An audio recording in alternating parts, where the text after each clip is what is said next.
Está preparado para esse conteúdo? O que será que a gente vai falar hoje? Então, para a gente se preparar, eu trouxe para vocês um túnel para a gente viajar nesse novo conteúdo. Vamos entrar no túnel? Vamos embarcar nessa nova viagem? Então, olha lá o túnel onde a gente vai entrar.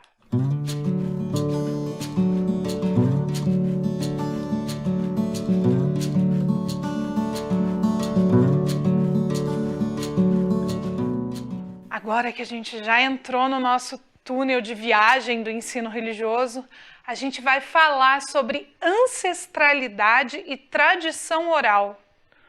Nossa, de novo essa professora trazendo palavras difíceis para a gente. O que será que isso quer dizer? Ancestralidade são as pessoas, as coisas que aconteceram antes da gente. Do jeito que a palavra começa, ancestralidade é antes, as pessoas que vieram antes, os nossos pais, os nossos avós, bisavós, tataravós, são os nossos ancestrais, as pessoas que vieram antes e que fazem parte da nossa identidade, de quem nós somos. A gente viu aí durante os anos que a gente estudou ensino religioso, falando sobre os nomes, sobre as histórias que aconteceram. Então, tudo isso faz parte da nossa ancestralidade e ajuda a construir quem nós somos hoje. E tradição oral é uma forma de passar esses conhecimentos, de passar esses ensinamentos. Muitas vezes, as culturas têm o hábito de registrar suas histórias em livros, né? Como a gente tem, por exemplo, os muçulmanos que têm o livro sagrado, que tem o Corão, a gente tem os judeus que têm a Torá, ali registradas suas histórias, os cristãos que têm a Bíblia, onde anotam as suas histórias, mas algumas culturas não têm o hábito de anotar as suas histórias em livros. A gente tem, por exemplo, na Umbanda, no Candomblé, nos povos indígenas, essas histórias elas são passadas por tradição oral, ou seja, tem uma pessoa que sabe a história e ela conta a história para outra pessoa. E essa pessoa que ouviu a história fica responsável então por contar para outra pessoa. Dentro da tradição oral, é muito comum a gente ter contadores de histórias, pessoas que vão ensinar, que vão contar essas histórias para os outros. E mesmo os povos que têm as suas histórias contadas em livros, também tiveram períodos em que faziam uso da tradição oral. A Bíblia, a Torá, antes de serem livros sagrados, essas histórias foram contadas pelos sábios, pelos sacerdotes, pelos pais. Então, a tradição oral é essa ideia de trazer essas histórias e contar sem registrar num livro.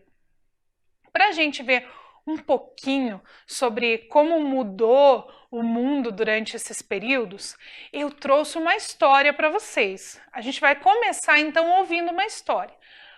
Mas a história que eu trouxe para vocês, ela está registrada num livro, que é esse livro, o Lolo Barnabé. Quem escreveu esse livro foi a Eva Furnari.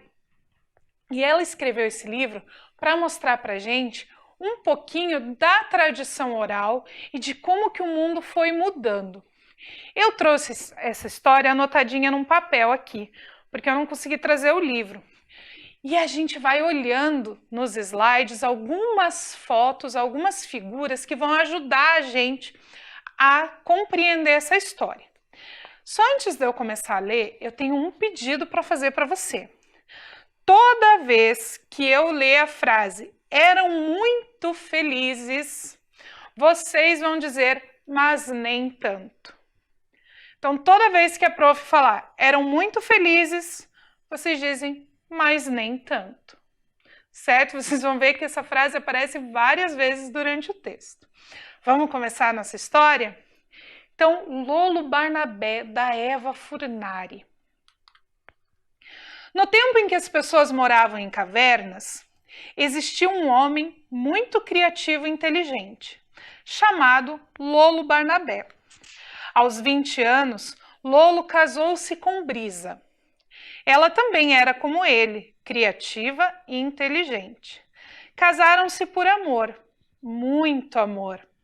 Depois da lua de mel, escolheram a melhor caverna da região para morar. E logo no primeiro ano de casamento, tiveram um filho, o Finfo Barnabé, também criativo e inteligente como os pais. Todos os dias, Lolo saía para caçar e colher frutas. À noite, sentavam-se todos em volta da fogueira. Assavam a carne, cantavam canções e agradeciam a Deus pela beleza da vida. Eram muito felizes. Eram muito felizes, mas nem tanto. A caverna era úmida. Por essa razão, Lolo e Brisa acharam melhor construir uma casa no alto do morro. Teriam mais conforto e poderiam viver melhor. Lolo, que era muito habilidoso, fez uma casa linda. A família animada mudou-se para lá. Brisa queria que a casa fosse amarela. E Lolo, que amava a esposa e lhe fazia todas as vontades, pintou a casa de amarelo. O tempo passou e eles eram felizes. Mas nem tanto. A Brisa não gostava de vestir aquela pele de animal. Ela sentia frio. Então eles tiveram uma ideia: fazer roupas. Roupas mais adequadas. E, como a Brisa também era muito habilidosa, inventou o vestido. Ficou animada e em seguida inventou o sutiã, a calcinha, a cueca, a camisa, a calça, a bermuda, o pijama, e Lolo inventou sapatos que combinassem. Eles eram felizes, mas nem tanto. Brisa achou que faltava alguma coisa e falou para o Lolo: amor, não podemos deixar nossas belas roupas todas pelo chão. Você não acha que nós poderíamos fazer assim uma espécie de móvel para guardar as roupas? Lolo achou que era uma excelente ideia. Tudo ia ficar mais limpo e inventou o guarda-roupa.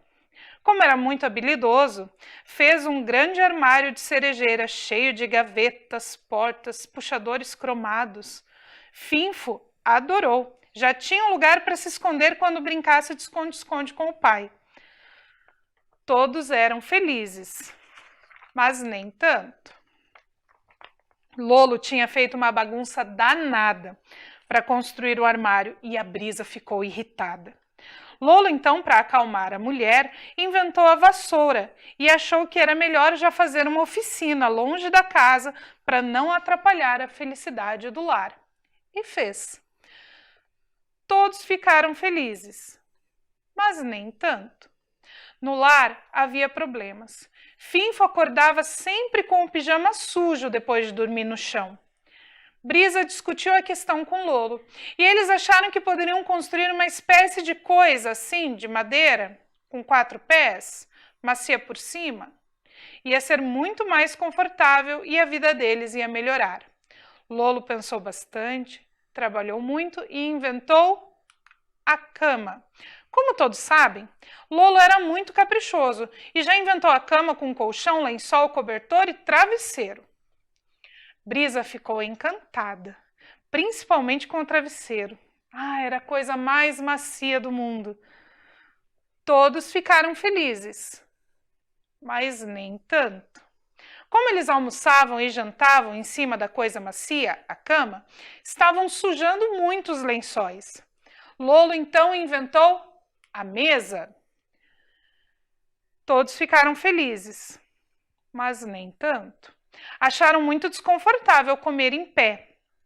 Lolo trabalhou bastante e inventou a cadeira. Muito confortável mesmo, bem melhor do que comer em pé. Aproveitou para ficar sentado por mais de 1 hora, porque ele estava muito cansado de tanto inventar e construir coisas, além de caçar e colher frutas, é claro.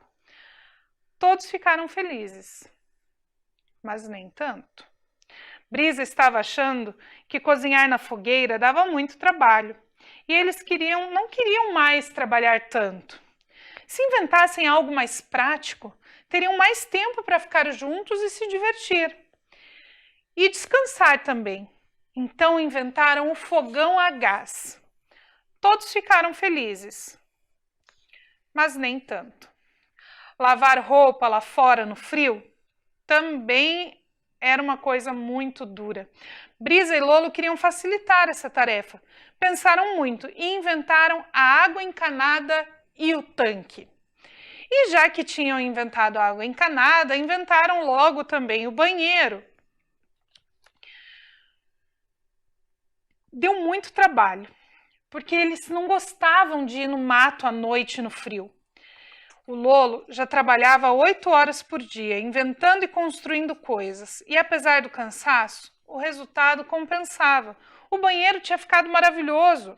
Fizeram uma festa com sabonete, shampoo, condicionador, creme hidratante, esponja de banho, talco, papel higiênico, perfume, mercúrio, cromo, algodão, gás esparadrapo, cotonete. Quanta coisa nesse banheiro! Lolo adorou o creme, a lâmina de barbear, a loção após barba, barbeador elétrico, desodorante. Ficaram encantados com a escova de dente, o creme dental, o protetor solar, o colírio e divertiram-se muito com o pente, a escova, o grampo, o secador de cabelo. Enlouqueceram de alegria com o espelho. Todos ficaram felizes, mas nem tanto. Lolo tinha tanto trabalho que passava tantas horas por dia fora de casa, inventando e construindo coisas para dar conforto, facilitar a vida, que estava ficando estressado e com saudade do filho, que estava sempre dormindo quando ele chegava em casa. Então, o Lolo inventou o telefone, para que pudessem conversar várias vezes durante o dia. Todos ficaram felizes, mas nem tanto. Pelo telefone não dava para abraçar, não dava para beijar. Então tiveram a ideia de Brisa ajudá-lo na oficina. Assim, o Lolo poderia chegar mais cedo em casa e abraçar e beijar o filho. Todos ficaram felizes, mas nem tanto. Brisa e Lolo, à noite, quando chegavam do trabalho, depois de abraçar e beijar o filho Finfo, ainda tinham que lavar a louça, a roupa, fazer o jantar, passar pano no chão e ficavam cansados, irritados, briguentos e enjoados de fazer todos os dias aquilo tudo. Naquele tempo ainda não tinham inventado entrega de pizza. Acharam que a solução para facilitar as suas tarefas era criar mais alguma coisa. Pensaram tanto que quase fritaram o cérebro quando inventaram, de uma vez só, o liquidificador, a batedeira, a centrífuga, a cafeteira, o espremedor, a garrafa térmica, o micro-ondas, a torradeira, a sanduicheira, a máquina de lavar roupa, o sabão em pó, o detergente, o amaciante, o alvejante, o desinfetante, a geladeira, o freezer, a despensa, máquina de lavar louça, secadora, balde, esfregão, lata de lixo, carpete, aspirador de pó, tira-manchas e finalmente inventaram o final de semana, porque ninguém é de ferro. Todos ficaram felizes, mas nem tanto. Sempre tinha algum aparelho que encrencava e isso era uma dor de cabeça danada. Como já estavam acostumados com o conforto, ficavam extremamente irritados e impacientes de fazer as coisas à mão.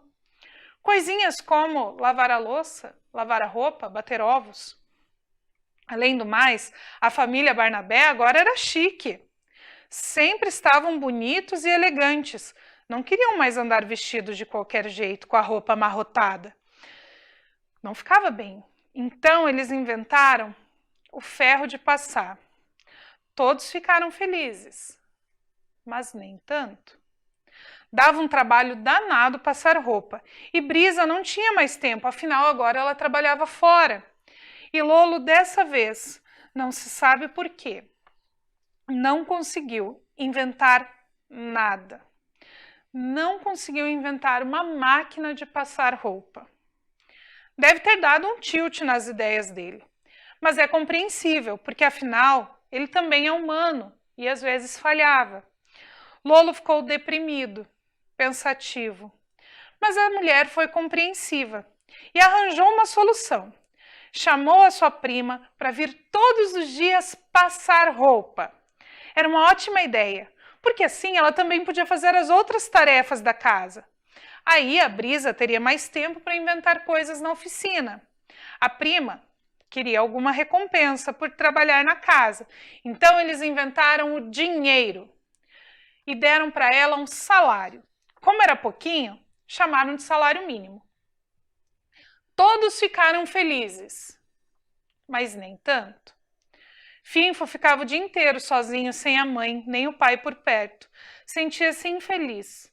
Não tinha com quem brincar, já que a prima Brisa também estava trabalhando e cuidando da casa. Então Lolo e Brisa inventaram a televisão, o sofá e o controle remoto. Todos ficaram felizes, mas nem tanto. Eles chegavam à noite, tão cansados do trabalho, e Finfo queria brincar. E eles queriam descansar, que acabavam brigando. Depois, também cansados de brigar, sentavam-se na frente da televisão e ficavam hipnotizados e mudos, como sacos de batata. A família Barnabé sentia que aquilo não estava bom. Havia alguma coisa errada naquela história. Mas era bem difícil entender o que é que estava errado. A situação parecia um grande nó. Lolo e Brisa pensaram logo em inventar mais alguma coisa, mas pela primeira vez eles não sabiam o que fazer. E na verdade, pela primeira vez também perceberam que não era o caso de inventar mais nada. Então, eles foram para o quintal, acenderam uma fogueira, sentaram-se em volta dela e, muito triste, buscaram uma saída. Olhando para o fogo, entenderam que eles mesmos tinham criado aquela situação, uma armadilha. Ficaram muito infelizes, mas nem tanto. Lolo contou uma história, Finfo contou outra, Brisa entoou uma canção e lembrou-se de fazer algo que havia muito tempo não fazia: agradecer a Deus pela beleza da vida. Finalmente entenderam que se eles mesmos tinham criado aquela armadilha, eles mesmos poderiam desfazê-la, porque eles eram muito criativos e muito inteligentes. Então, essa é a história do Lolo Barnabé. E ela mostra pra gente como é importante a gente contar para as pessoas as histórias que a gente sabe, conversar com as pessoas. E o que você achou dessa história? Você gostou? Conseguiu identificar dentro da história alguma coisa que acontece na sua casa? Eu, lendo a história, achei um monte de coisa que acontece lá na minha casa.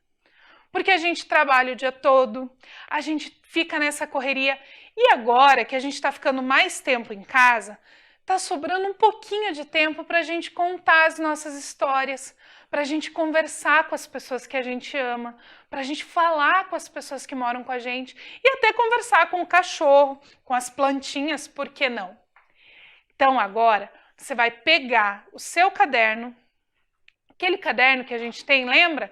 Que eu sempre trago o meu, aquele caderno de anotação ou a folha onde você anota a sua aula, suas coisas, as suas aulas, e você vai escrever o que você inventaria para facilitar a sua vida. O Lolo Barnabé e a Brisa inventaram muitas coisas ali para tornar a vida deles mais fácil. Agora você vai pensar na sua vida. A história, ela falava sobre a importância da gente conversar e ouvir as pessoas, ouvir as histórias dos nossos pais, dos nossos avós. E ela também fala como a gente acaba deixando isso de lado muitas vezes, porque a gente estuda, trabalha, tem que limpar a casa, aí a gente também quer assistir televisão, a gente quer sair. Eu, por exemplo, eu gosto muito de assistir desenho. Então, às vezes, eu trabalho o dia inteiro. Eu saio lá da Secretaria da Educação 5h da tarde, pego o ônibus, até eu chegar na minha casa já é quase de noite. Aí eu janto e às vezes eu esqueço de conversar com a minha filha, de conversar com meu marido porque eu vou assistir algum desenho. E às vezes isso faz falta, a gente conversar com as pessoas, ouvir as histórias das pessoas. Nas comunidades antigas, era muito comum ter momentos de ouvir as histórias, de ouvir os ensinamentos dos sábios. Os sábios eram pessoas que já tinham vivido muito, que já conheciam as histórias daquela comunidade. Normalmente eram pessoas bem mais velhas, pessoas velhinhas. Por quê? Porque se a gente pensar, por exemplo, a minha avó tem 85 anos. Ela já viveu muita coisa. Desde que a minha avó nasceu, já teve guerra no mundo, já mudou de presidente 20 vezes, já mudou de prefeito 20 vezes. Ela já morou em várias cidades, ela já casou, teve filhos, teve netos, teve bisnetos. Ela sabe muita coisa. Eu tenho 35 anos. Eu também já vivi bastante. Já passaram aí vários presidentes. Eu já estudei, já trabalhei, já conheci pessoas. Eu tenho uma filha. Então eu também sei muitas histórias. Aí você provavelmente tem aí 9, 10, 11 anos. Você já viveu bastante coisa, mas menos do que eu, que vivi menos do que a minha avó. Então, quanto mais tempo a gente vive, mais conhecimento a gente tem e mais experiências a gente tem. E a gente também vai acumulando histórias, né? A gente vai aprendendo com essas histórias. Você já deve ter percebido que todas as histórias que a gente lê, que a gente ouve, elas trazem algum ensinamento. Então essas histórias, elas também servem para ensinar. E na nossa vida, no nosso dia a dia, será que existem sábios? Será que hoje ainda existem sábios? Já que a gente hoje registra a maioria das nossas histórias e do nosso conhecimento nos livros, nos blogs, nos sites, será que ainda existem sábios hoje? Vamos descobrir? Quem pode ser um sábio na nossa vida hoje? Os nossos avós, quando eles contam pra gente história. E às vezes a gente quer brincar, quer assistir televisão e não quer ouvir a história. Mas eu te garanto que se você ouvir as histórias dos seus avós, você vai aprender muitas coisas legais. Então, os nossos avós podem sim desempenhar essa função de sábios na nossa vida. Outra pessoa que com certeza também pode desempenhar esse papel de sábio são os seus professores, seu professor, a sua professora, porque assim como eu, eles já viveram bastante tempo, já estudaram muito. Para a gente ser professor, a gente começa a estudar lá no pré, aí a gente faz o pré, estuda do 1º até o 5º ano, aí a gente tem que estudar do 6º até o 9º ano, aí a gente tem que fazer o ensino médio. Quando acaba o ensino médio, a gente vai fazer faculdade. São mais 4, 5 anos estudando. Depois da faculdade, vem a pós-graduação, mais 2 anos estudando.